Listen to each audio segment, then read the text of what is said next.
बोले हम सारे संतों को बना के पवाएंगे, लेकिन हम अपने हाथ का बना नहीं पाते, आपको हमारे लिए बनाना पड़ेगा।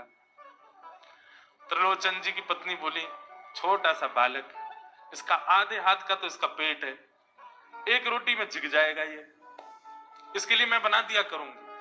ठीक है लला, तो बिल्कुल चिंता मत करो, तुम्हारे लिए भोजन हम बना दिया करेंगे। हमारी एक शर्त और सुन लीजिए। बोले क्या? हम कितना भी खाएं हमको टोकना नहीं कभी, इतना क्यों खा रहे हो? त्रिलोचन जी बोले, भैया हम क्यों टोकेंगे, तुम बढ़िया 2-3 रोटी खा लिया करना। बोले 2-3 रोटी तो हमारी दाढ़ में छुप जाती है कहीं पर, हम तो प्रेम से पाते हैं। बस आप लोग ये नियम याद रखना, आप कभी ये मत कहना कि इतना क्यों खा रहे हो। और सुनिए एक बात, अगर हमारे सामने कही तो अपराध बनेगा ही, आपका नियम टूटेगा ही।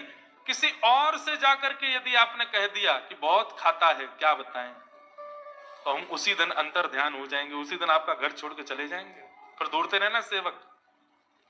त्रिलोचन जी बोले, हम क्यों कहेंगे भैया, हम तो कभी नहीं कहेंगे, हम दोनों तुमको वचन देते हैं, तुम प्रेम से रहो, सबका सेवा करो, हम कभी नहीं कहेंगे कि इतना खाता है। भगवान बोले तो ठीक है, फिर कल से सेवा शुरू।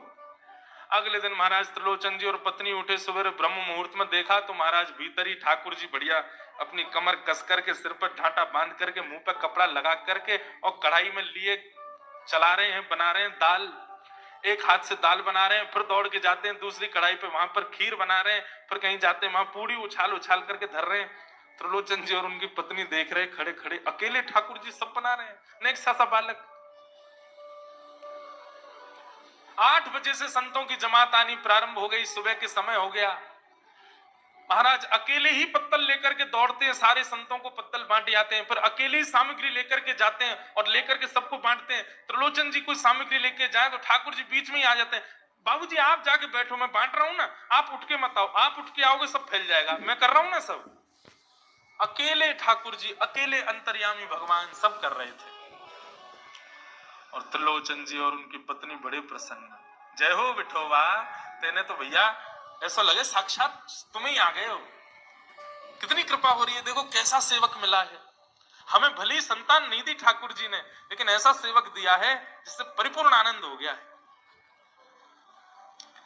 संतों की भोजन प्रसादी हुई, महाराज खूब प्रेम से सब संतों को पवाया, संत भी सब वाहवाही करके गए, बोले वाह त्रिलोचन जी, आपके यहाँ खूब बार पाया, लेकिन आज जैसा प्रसादी हमने कभी नहीं पाई। त्रिलोचन जी बड़े प्रसन्न। सब संत चले गए, भगवान तुरंत पोंछा लिया है, पूरे फर्श को मार्जन कर दिया। ठाकुर जी बोले,